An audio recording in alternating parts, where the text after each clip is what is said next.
2K26 just dropped, and I've been in the lab trying to come up with the perfect center build, and I've definitely found it with the 7-4 build that we got here. No weaknesses to report. This build actually has no weaknesses. There's nothing you can't do with this build. There's no counter to this build either. This is definitely the first build I'm taking to 99 overall in the game. I've already been like just maining the hell out of this build. I can't even think of using my other positions right now. This build honestly has no counter. The 6'9 centers with their speed, you're just dunking and laying it up right over the top of them. You're shooting right over the top of them, and you're swatting every single one of their shots. They literally cannot compete.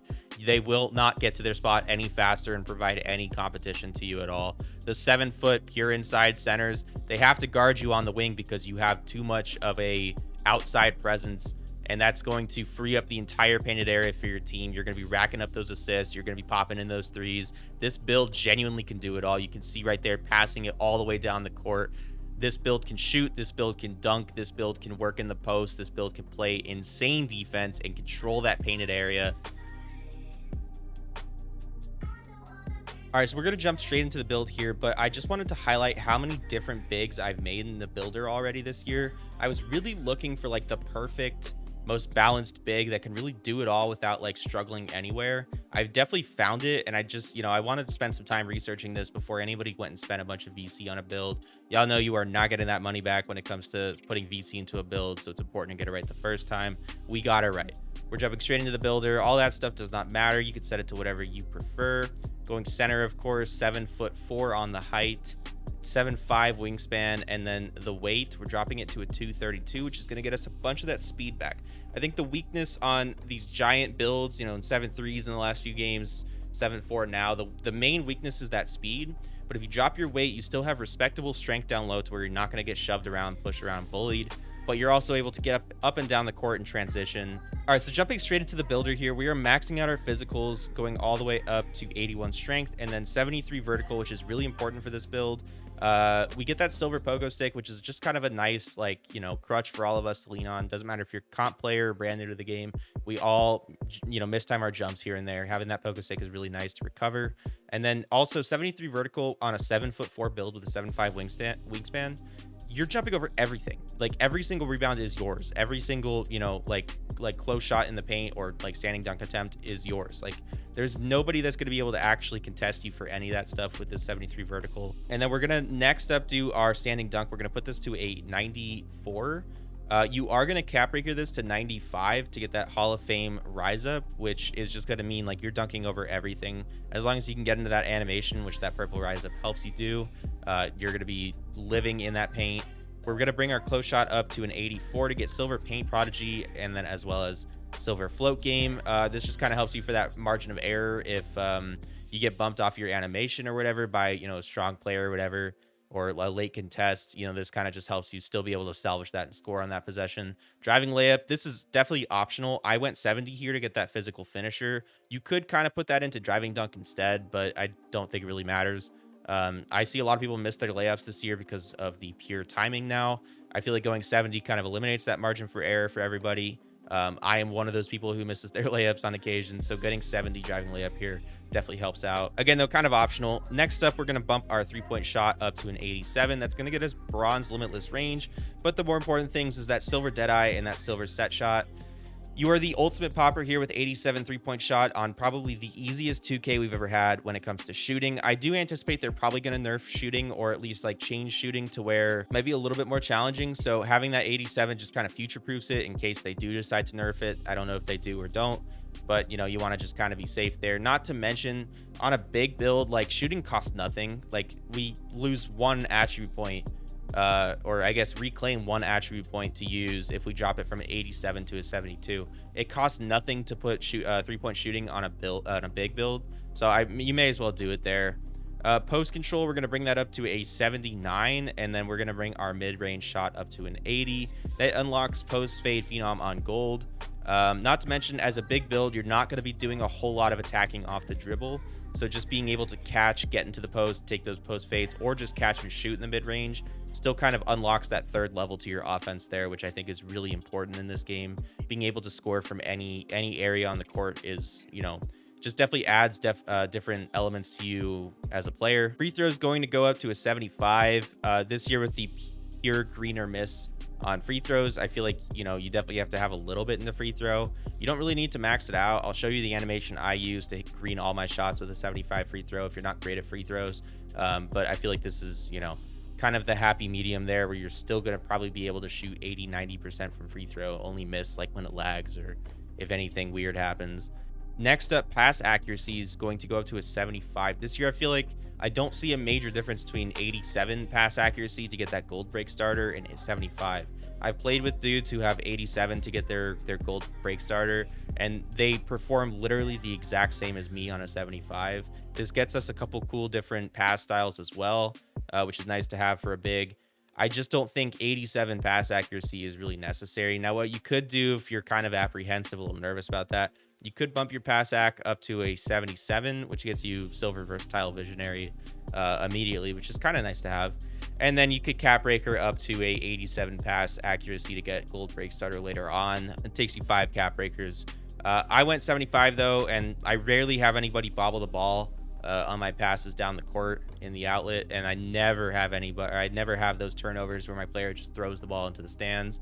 75 pass accuracy I think is the perfect spot right now. Ball handle, we're going to leave that the same, but speed with ball, we're propping this up to 40. I don't think you need to do anything with ball handle. You would actually have to configure like the weight and wingspan differently to get really any respectable ball handle, to get any animations.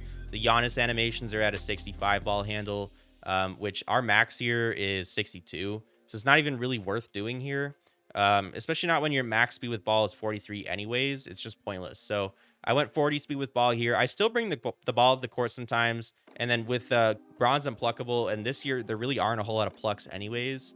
You're not really going to need any ball handle here. 35 is plenty. You could cap breaker this later on if you feel unsafe with your 35 ball handle, but it's not really necessary. You're not going to get any cool animations. And you're just not going to be fast enough as a 7'4", no matter how you put your weight or wingspan. Interior defense, we're propping this up to an 82, and then block is going up to a 93. Now you could drop your block, improve your interior, and do other things with the build. I like having block at 93. I feel like there's not a whole lot of value you can get anywhere else. If you went down to like 88 block, you can max out some other stuff, but you lose that gold paint patroller, which I feel like is a really nice badge to have as like that kind of interior presence. And then we're gonna go to our rebounding. Rebounding is going to go up to a 87 for defensive and then 83 for offensive. This year, the rebounding attributes don't really seem to be that important. Like as an 87 defensive rebound center, I still never give up offensive rebounds, even to 7-foot centers with, you know, like 95 plus rebounding and stuff like that when they have their takes or whatever. Like I really never give up offensive rebounds. I never get out rebounded. I feel like 87 defensive rebound is actually kind of elite here. And then 83, honestly, you could switch this to have 87 offensive and 83 defensive. And I think you would still never give up any offensive rebounds, again, because of your size. At 7'4", 7'5" wingspan with that 73 vertical. Like, again, I'm jumping from the free throw line to get those boards. I'm jumping, you know, for all over the court to get those boards. You know, I'm jumping over the backs of people to get boards. Like, there's just nothing they can do to contest you at 7'4". Offensive rebounds, I think, are a lot more predicated on positioning and stuff. So you could try and bump the attribute there rather than defensive rebounding, which I think the advantage is just generally to the defense. Now, again, what you could do is drop your block to an 88 or an 87 and then like max out your rebounding. You could probably go a little bit deeper into pass ac or interior defense if you wanted to. I don't think it's really necessary.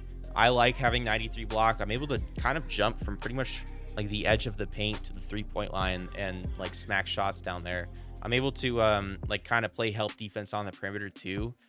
Just kind of jumping out at people either throws off their shot because there's a giant 7'4" center coming at them and they, you know, just kind of get distracted for a minute, or you're usually blocking it off their forehead. So, you know, I feel like having 93 block on a 7'4" center is just kind of overpowered. As a 7'4" center, you could definitely get away with dropping this and still get your blocks. I just feel like this is a weapon here. And then finally, we're actually just going to max out our perimeter defense here. This is going to get us that bronze movable enforcer, which I do think is actually super important as a big to have.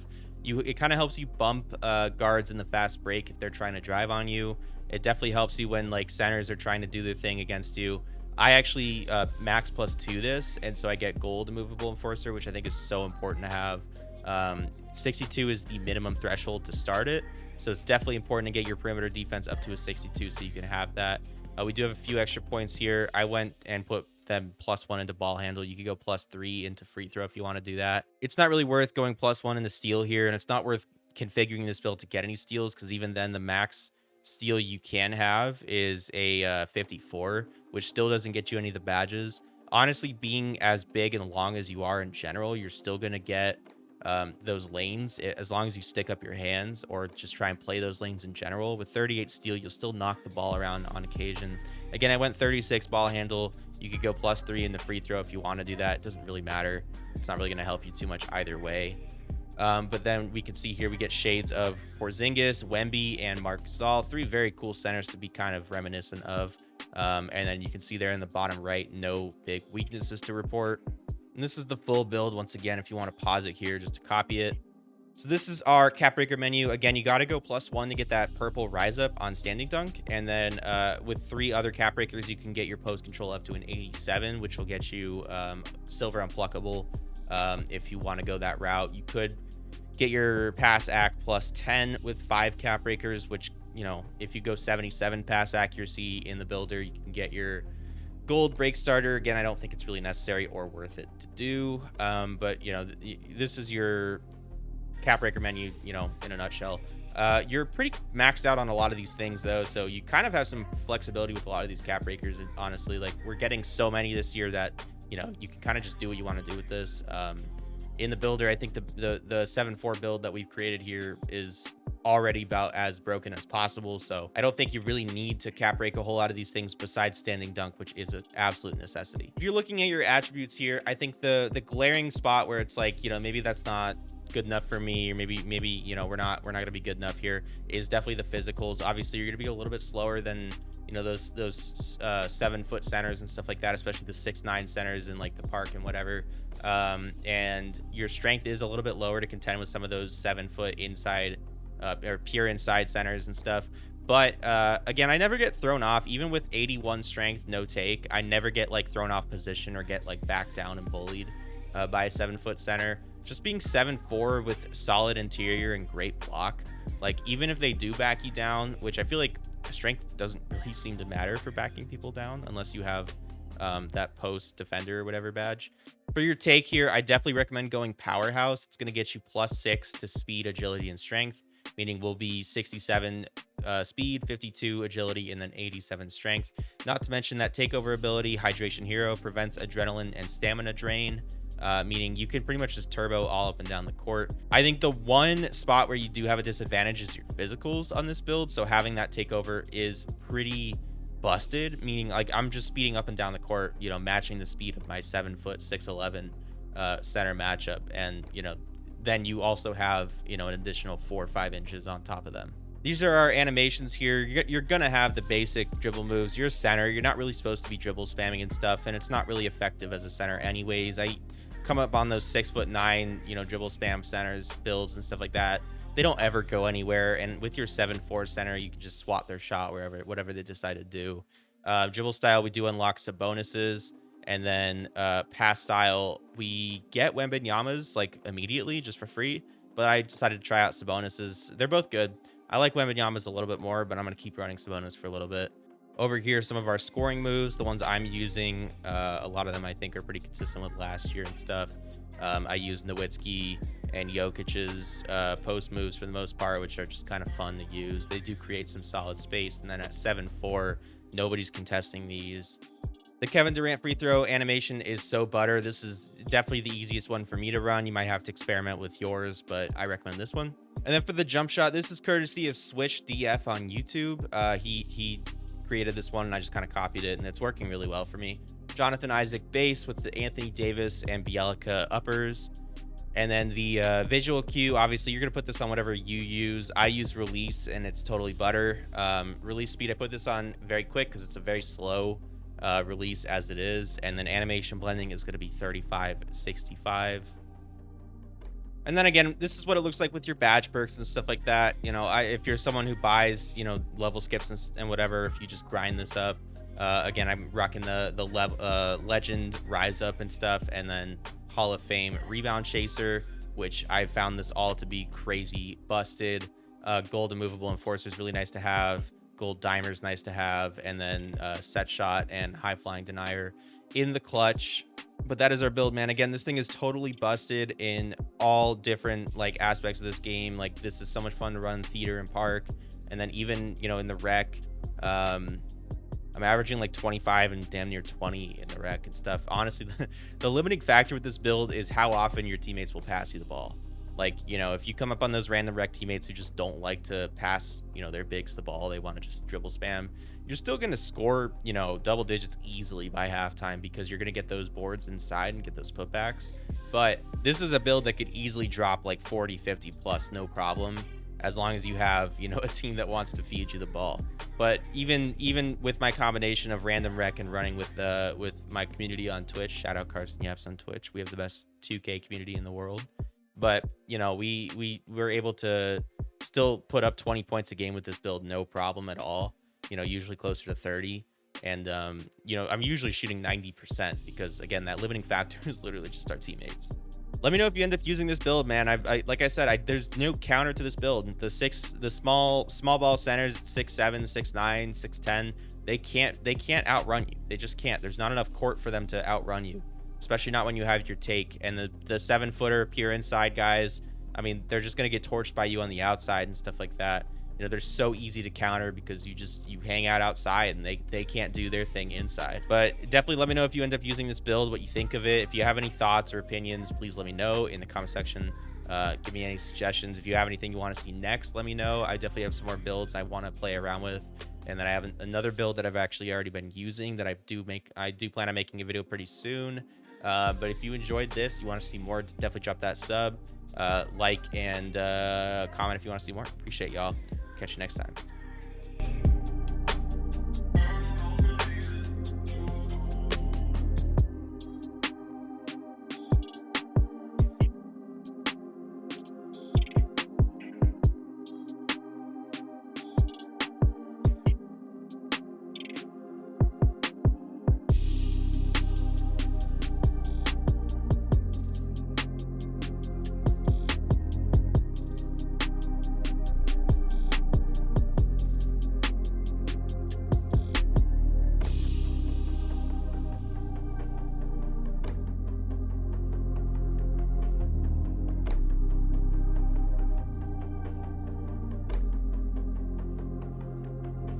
Yeah, I guess that's the advantage of having 9 inches on a motherfucker, huh? There. Nah, I'm sending that clip in the fucking Ronnie, bro. That is not 6% contended. It's under a minute.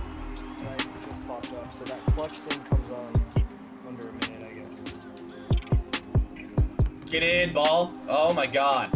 Thank you.